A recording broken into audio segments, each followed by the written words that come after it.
Yo, yo, yo, it's your boy Darnell from Hustle in Brooklyn. Right now you're watching Team Focus Radio with that boy So Focus. Yeah! Keep it locked.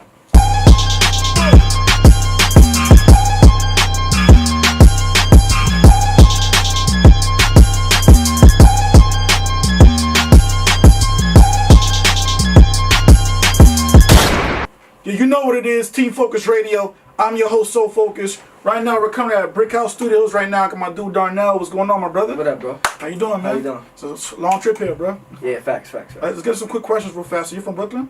I am. Your whole life? Whole life. So how was your experience growing up in Brooklyn? It was interesting. Growing up in Bed-Stuy was where I'm from. I just saw, you know, the ending of like the whole drug era, Right. and coming into like what we have now into like the Barclays Center. Right. So the transition from there, you know, abandoned buildings to all these brownstones worth millions of dollars, and property increasing, the value of the community changing, and the dynamic of the community changing from, you know, primarily, you know, black into, you know, more white people moving in. I can say it was a drastic change for me. Definitely. So you're on a TV show called Hustle in Brooklyn. Yeah. First of all, how'd you end up in that show, first of all? Well, shout outs to BT, first of all. I ended up in the show because someone had reached out to me in a DM. Okay. And her name, she goes by the name of Ray. Okay. And she told me, like, we're doing this new TV show, it's a new reality series. Okay. You look like you fit the criteria for what we're looking for, just send a resume over. Right. So usually when things like that happen, I think it's fake.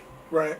But for some reason, I immediately sent my resume over. I typed up a little bio, and I sent over some pictures, some images, and next thing I know, I was doing an interview. And 3 months later, not even 2 months later, we started shooting. Oh, respect. Yeah. So you also produce music, right? I do. Okay. Yeah. So how do you decide what artists you're gonna produce for or not? It kind of works on like well now I kind of changed my method of doing it. Now I kind of like put the records together. Okay. And like put the hook in, just feel the vibe, and then whatever I feel like artists would be good on that, that's where I like navigate it to. Like, yo, I'll call somebody like, yo, I got a record for you, with a hook on it. So right now I'm not trying to just sell beats, I'm just trying to sell the overall package, like how, you know, you have a product and all you gotta do is come in and lay your verses. Definitely. Yeah. Do you have a top 5 artists? Yeah, of course. Well, coming from New York, you know, me personally, I think, you know, Notorious B.I.G. was one of the illest. Still, is the illest as far as his wordplay and how he still sounds like he's here when you listen to his music. Definitely. I think for that, and him being so young, 25 years old, recording that kind of music, it's kind of scary. Yeah. You know what I mean? Like, 25-year-old artists can't do that right now. No. So it was different having his experience and him being so young, and being able to deliver classic records like that is past his time. So I say big. I definitely will go into the likes of Big L. Okay. Now these are not in any order, but Big L, definitely his lyricism, the way that he delivered his flow, crazy. I have to go with Big Pun. DMX. For his character, what he brought to the game, 50 Cent and Jay. Okay. So you're an artist yourself? I am an artist. Okay, so what are you doing right now as far as like putting out your own product? So right now, as far as putting out my own product, I think I want to make a vibe. I'm trying to create a vibe again for New York City. Okay. I haven't necessarily found that vibe yet. Yeah. But I definitely know where I want to go, and it's just about testing the waters. Correct. All right, so right now you're on reality television. So what are some of the pros and cons of being on TV? Well, the pros of being on TV is people know who you are. And your brand is now taken to another platform where you can do things you really want to do. You can have conversations with people before they even get to you, they see you coming. Right. So it's like, oh, you're so-and-so. Yeah. So it opens the door and bridges the gap because now I have something to stand on. The cons of that is they dig into your life and they choose to navigate it the way they want to. Right. Because you give them the content. And since you give them the content, now they can exploit the content. So right now I'm dealing with that. Yeah. And I'm not saying it's a bad thing. Right. It's just that when you do reality TV, you got to go into it knowing what you're doing. You know what I mean? And don't feel no way after you said what you said, because you said that. So I always ask people about like family and friends, like how do people act towards you now? seeing you on TV? Like, do you have your friends trying to go on TV with you, or your family acting different? Yeah, of course. I mean, everybody around you kind of starts to change because they expect you to change, or well, I mean, let me say that everybody changes around you because you change. Right. And people say that you don't change, but you really do, because the way that you interact with people is is totally different. Because it's so funny. I would walk down the street and people would recognize me, right? Right. And it's like when I walk down the street, I'd expect people to recognize me, and it's just still like, nah, who are you? So it's like you're in like a zone where people know you, but some people don't know you. Correct. So then it's like you kind of get caught up in this bubble. Right. And then people look at you like, your family look at you like, oh, Darnell, you're on TV. But your mom look at you like, you my son. Your father's like, you still gotta take the trash out when you come by. You know what I mean? So same thing. So what advice would you give somebody that's up and coming trying to be in your shoes right now? You can't make everybody happy at the end of the day. And I realize that because I'm slowly and surely seeing that, because how you navigate and how you move, you are sometimes more considerate of other people's than yourself. And my mistake was I wasn't considerate of the people who mattered to me. Like the people who really matter to you, you have to be considerate about your feelings. That's your fiance, that's your mother, your father, that's your, I mean, people, your loved ones, your friends. But other than that, if you're not really, you know, in your bit, if they're not really helping your business or putting money in your pocket, those people's opinions don't matter. You know what I mean? Oh, I think you should do this. You think I should do that, but I don't think I should. Right. So people try to navigate what they want to do on you, and when you don't do it, they try to make you feel bad. Like, yeah, I told you. I'd rather take the mistake and the responsibility for a decision I made than somebody else telling me I should do this and then I fail because you told me to do that. Yeah. So that's where you have to really be like, you know what, I respect your opinion, but I think I'm going to do it this way. Yeah. It's funny because I always mention in pretty much all my interviews, like for example, like I'm interviewing you right now, so people in mind will see me with you on social media and be like, oh, he knows him, so maybe I could get to him kind of thing, and people start changing with me. Facts. Too, which is kind of crazy to me.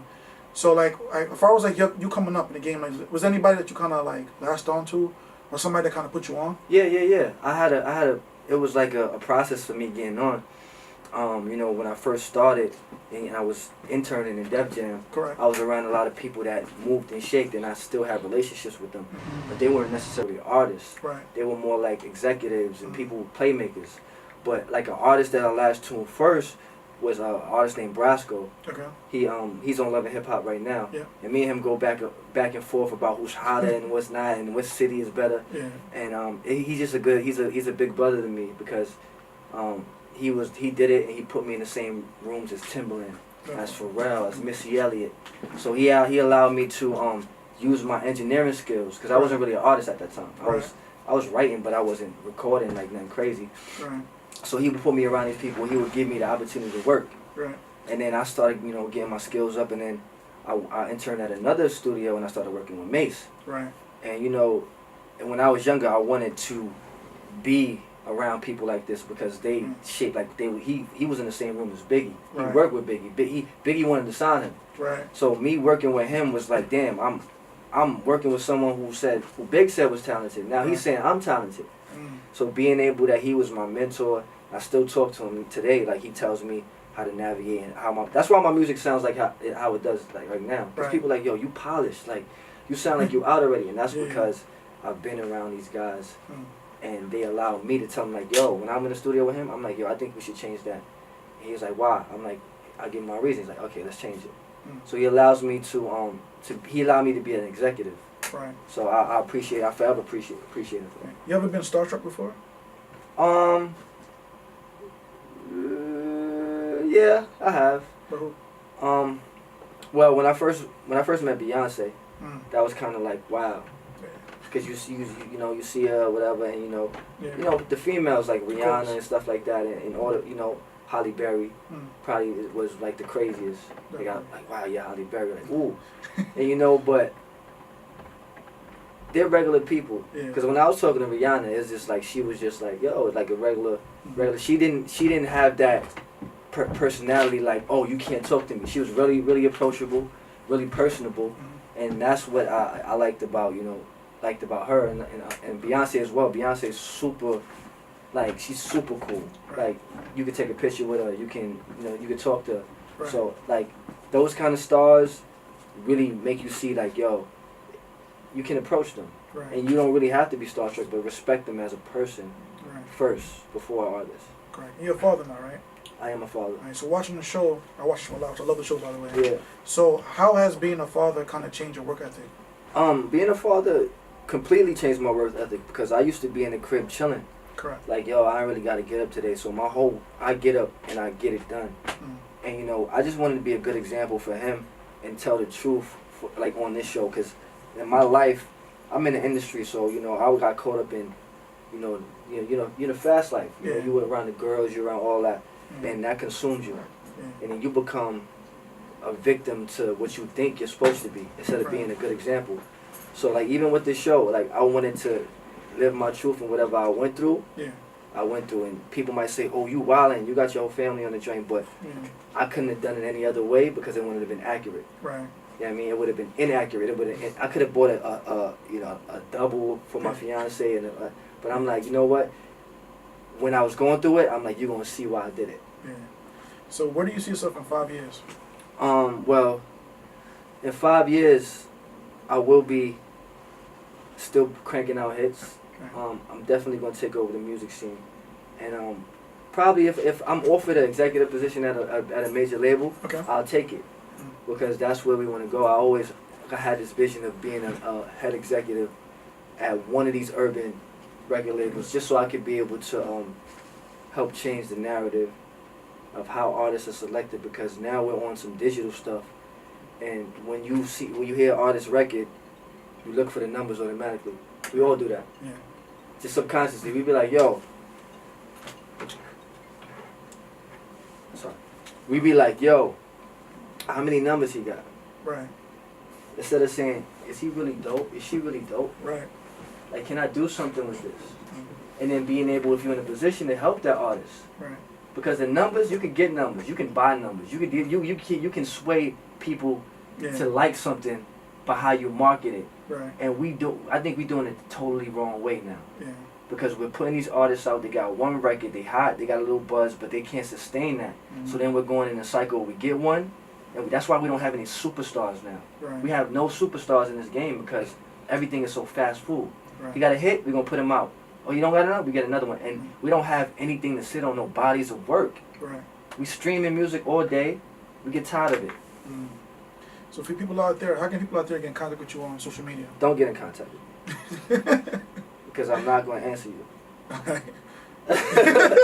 I'm not. I'm just going to keep it real because you have to go talk to my management or something like that. I'm not being Hollywood, but at this point, if I hear something and it comes across me naturally, I'm gonna pay attention to it. But you sending me a whole bunch of emails, I'm not really gonna sit there and listen to a whole bunch of emails. You can hit me on Instagram, follow me on social media, and we can get it like that. But what's your social media? AIOXOIA. Alright, there it is, man. Also hit me up at Asso Focus Life on social media, man. Thank you for having me, Breakout Studio. I appreciate you, man. Thank you for having me. Thank you for the knowledge, man. You know what it is, man. Peace out. T-Focus Radio. Let's get it. Yeah.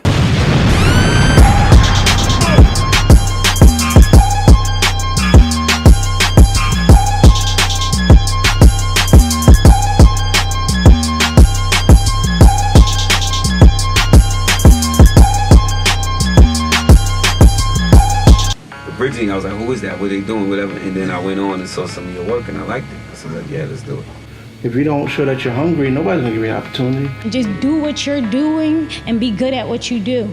And if it's that great, the greats will notice you. It's all about team focus. I'm with my G, so focused. You locked in with Team Focus Radio. Team Focus Radio. Team Focus Radio. Team Focus Radio with my boy, So Focused. We're so focused. With my boy, So Focused. Get focused, y'all.